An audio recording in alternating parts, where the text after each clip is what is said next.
Hey guys, welcome back. I got a new toy today and I'm really excited to show you. It's not new, it's new to me. I picked up this Milwaukee panel saw. It's a 15 amp, 3¼ horsepower panel saw. And basically this is supposed to make my life a lot easier when breaking down 4x8 sheets.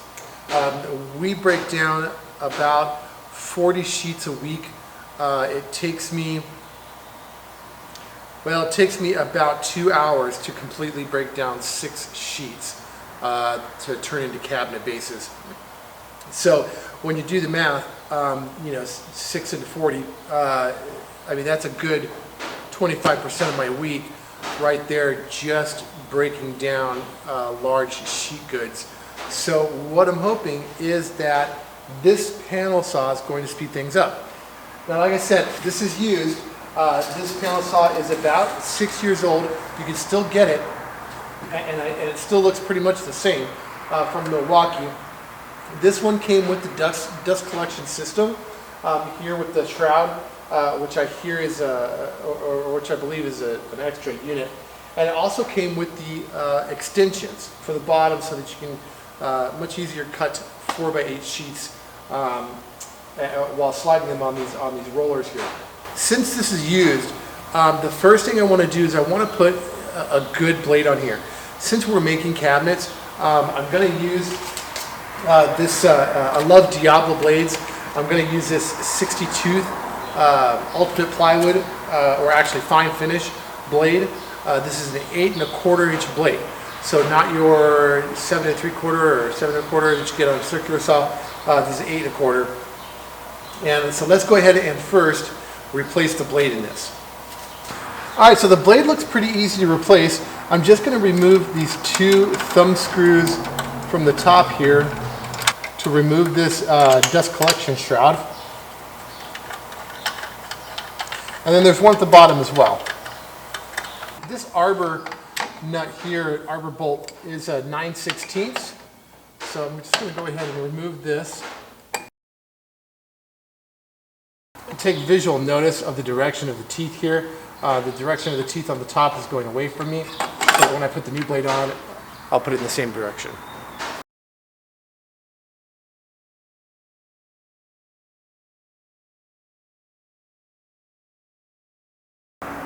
Now these extension rails, they install with the 2 9/16 bolts. At least that's what this has. Again, this is used. Maybe it doesn't come with this, but they just install here. They're going to go through the bottom rail down here.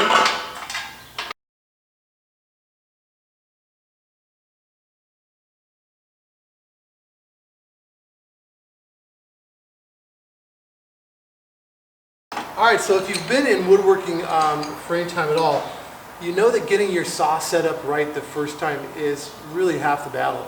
So I've got this piece of angle here. It's actually part of the saw, but it's a piece of aluminum angle. I've got it resting on these 4 rollers here. And I'm not going to tighten this extension wing until I know that I've got it perfectly straight. The last thing I want is a cut that's not straight. So I'll just get these finger tight.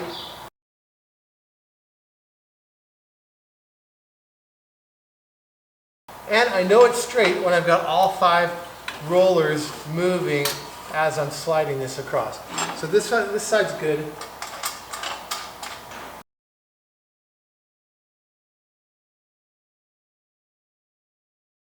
Okay, so here's the importance of making sure that when you put this extension on, that you do this.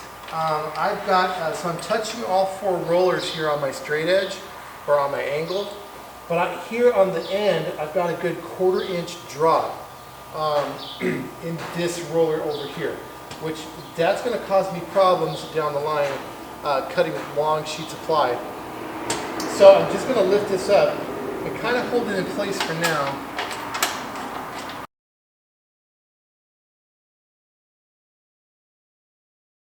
Alright, that's it. Now if you've got this saw, or you're looking at getting this saw, You'll notice that this is a little different from what you'll see on the website. We've got a cross member here in the back and 2 wheels, as well as 2 more wheels in the front, apart from the 2 wheels that are actually built into the front of this unit. And this piece of wood is also not stock, if that's not obvious. But the previous owner put these casters on here, and I think I'm going to take them off. I don't imagine us to be moving this around our shop a whole lot, so I'm going to take those off real quick. All right, I've taken the wheels off the bottom that the previous owner installed, and now I'm going to put the dust collection system back on. The dust collection system's got this elbow that fits onto this clear plastic tube piece here. This one is held on by some pipe clamps. I don't know if that is an original thing or not, but you can see it's pretty loose. I imagine this side is too. But we're just going to run this dust collection hose up here through this set of rollers. Okay, so here's one concern that I had when I was buying this this saw, is that these tapes that were installed were not going to be accurate. Now, this one on the bottom, I'm measuring from the blade to the tape that's installed here on the machine, and you can see this tape down here will move, right? This tape will slide in and out of this extruded aluminum here, and I can adjust this by kind of sliding it over and perhaps, you know, gluing that in place or taping that in place or something. But this one on the top won't budge.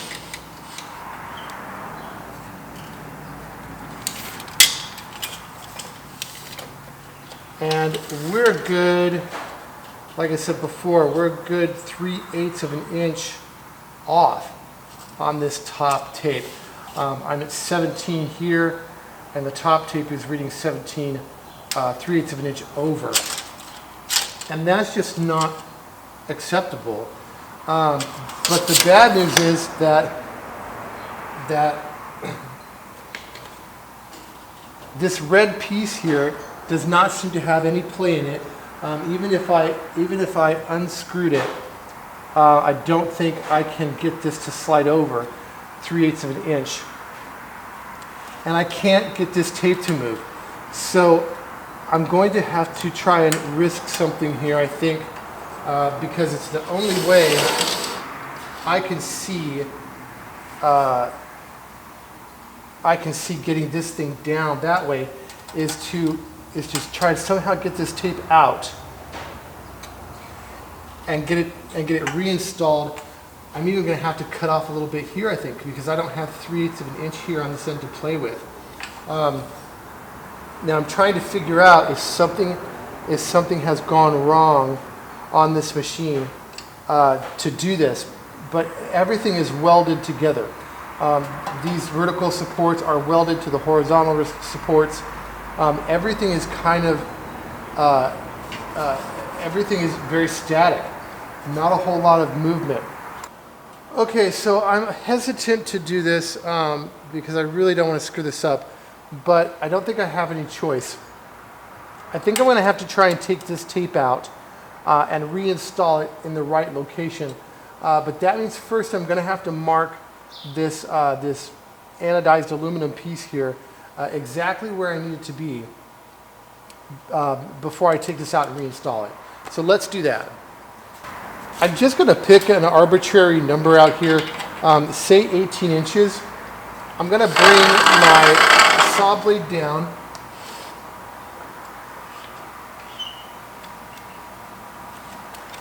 And I'm just going to use my tape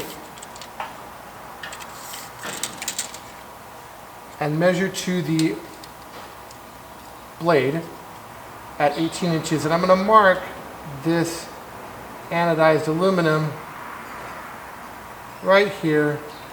Now, I don't want to do this over and over again, so I'm going to try and get this as perfect as I can the first try. I'm going to mark it here at 18.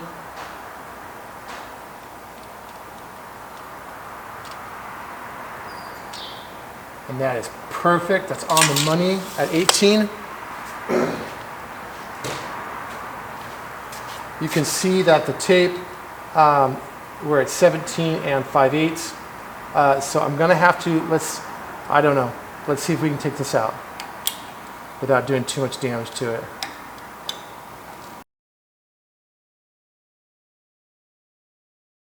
So I can instantly see why I was having trouble getting this thing out the first time. I've got this, I don't know if there's a double-sided tape that's just gone dry or what, but that's why it wouldn't budge. So I've got this out, and I want to try and get this in now. I marked my line at 18. So now I want to try and get this. And again, I don't, maybe now that I've broken the seal, maybe this thing will move a little better. Let's try it. Okay. It took some negotiation and finesse here to get this thing back in. And basically I had to WD-40 this channel. I took out both of those instances of double-sided tape that were on there. And I've gone ahead and I've marked my line here at 18, and I've aligned it with the tape.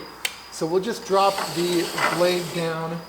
I've got the blade, by the way, I've got the blade guard. Well, it's not really a blade guard, it's more of a hand safety guard, I think, taped up with this painter's tape right now, so I can get my tape measured behind it. But we'll go ahead and measure this now, and you'll see we are right on the money at 18 there. Okay? And that's what I wanted. Now, whether it's a miter saw or a table saw or a panel saw like this, any saw you have, circular saw, jigsaw, you name it, they're all adjustable. A circular saw will have a tilt to it. Your table saw will have a tilt to it. Your table saw fence will have a deflection at the rear and the front that you'll have to correct for. This is the most important part of getting into woodworking ever, at all. It's the most important thing you have to do. You've got to make sure that your saws are aligned, because nothing's going to work, and this is going to be the most painful journey getting into woodworking if you start out with saws that aren't aligned. So don't just take them out of the box and put them together and start using them.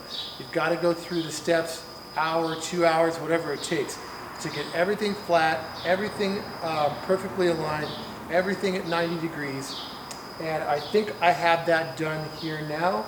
What we're going to try and do is I've got this piece of particle board. I've measured this particle board. It is square. It's 20 inches wide. And we're going to try and trim this down to 19. And we're going to see, using the newly adjusted tape here, we've got it set at 19. We're going to cut this and see if we can cut this square at 19.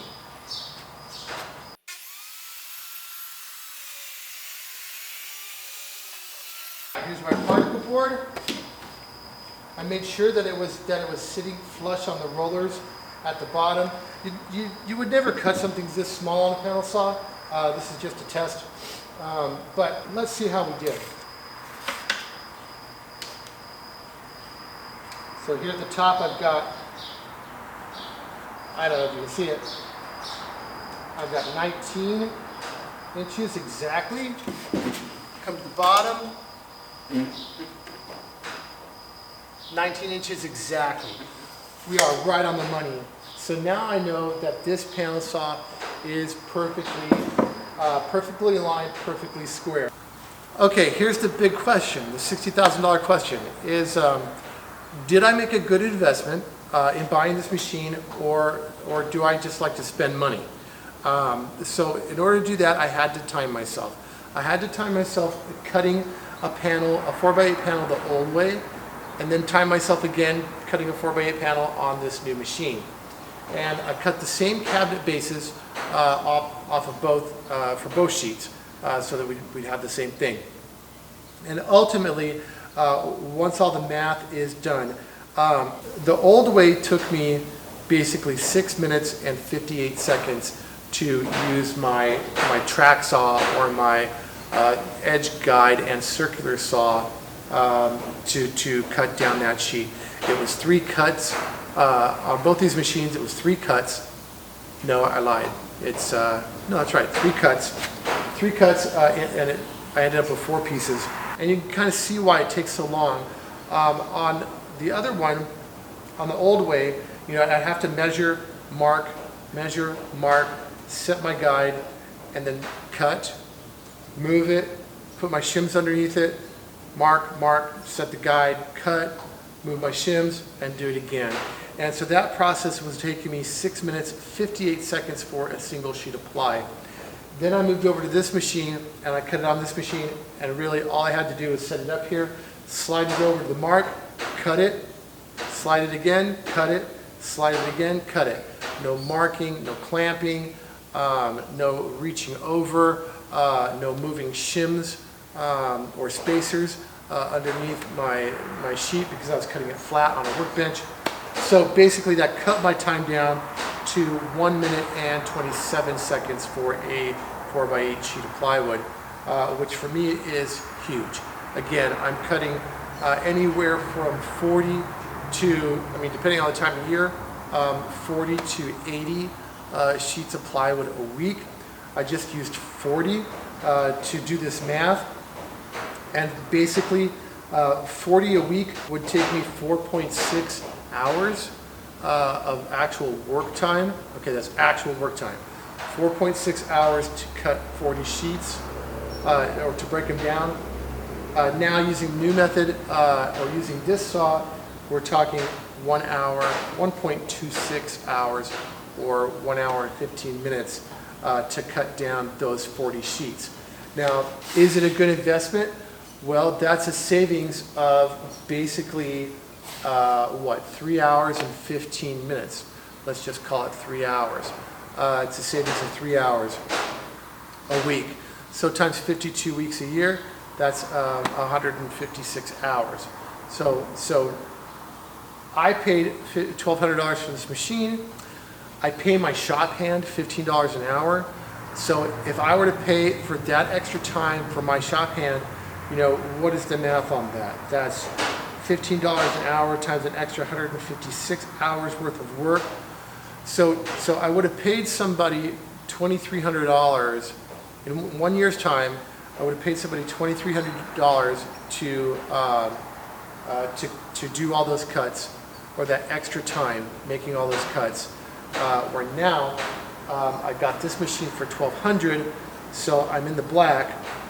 At least on a 1 year basis, I'm in the black by $1,100. If this thing lasts longer than a year, well, then it's just gravy, right?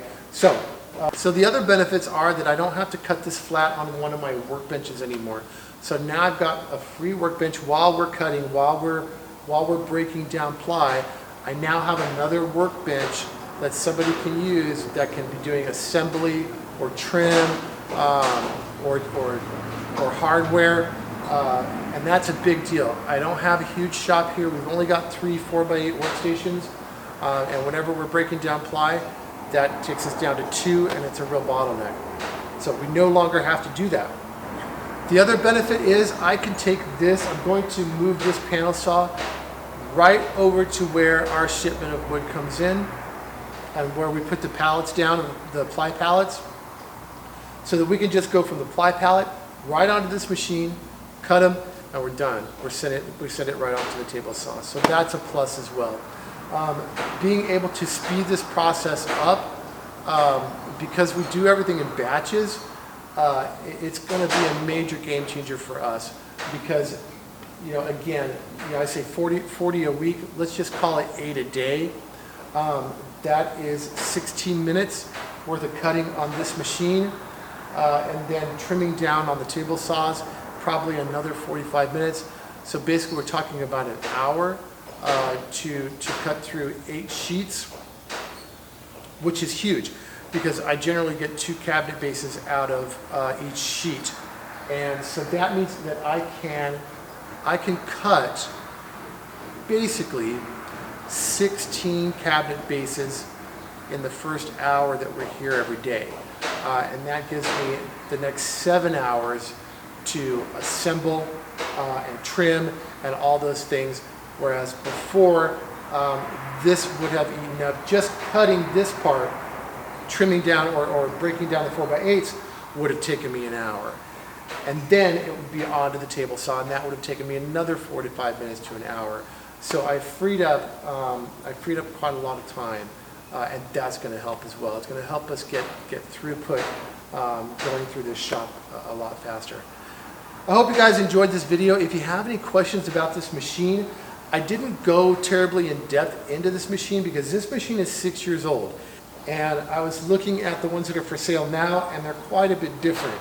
So it would be kind of pointless for me to go through here and tell you all the features of this one, because the new ones that you can buy now, the features are different, okay?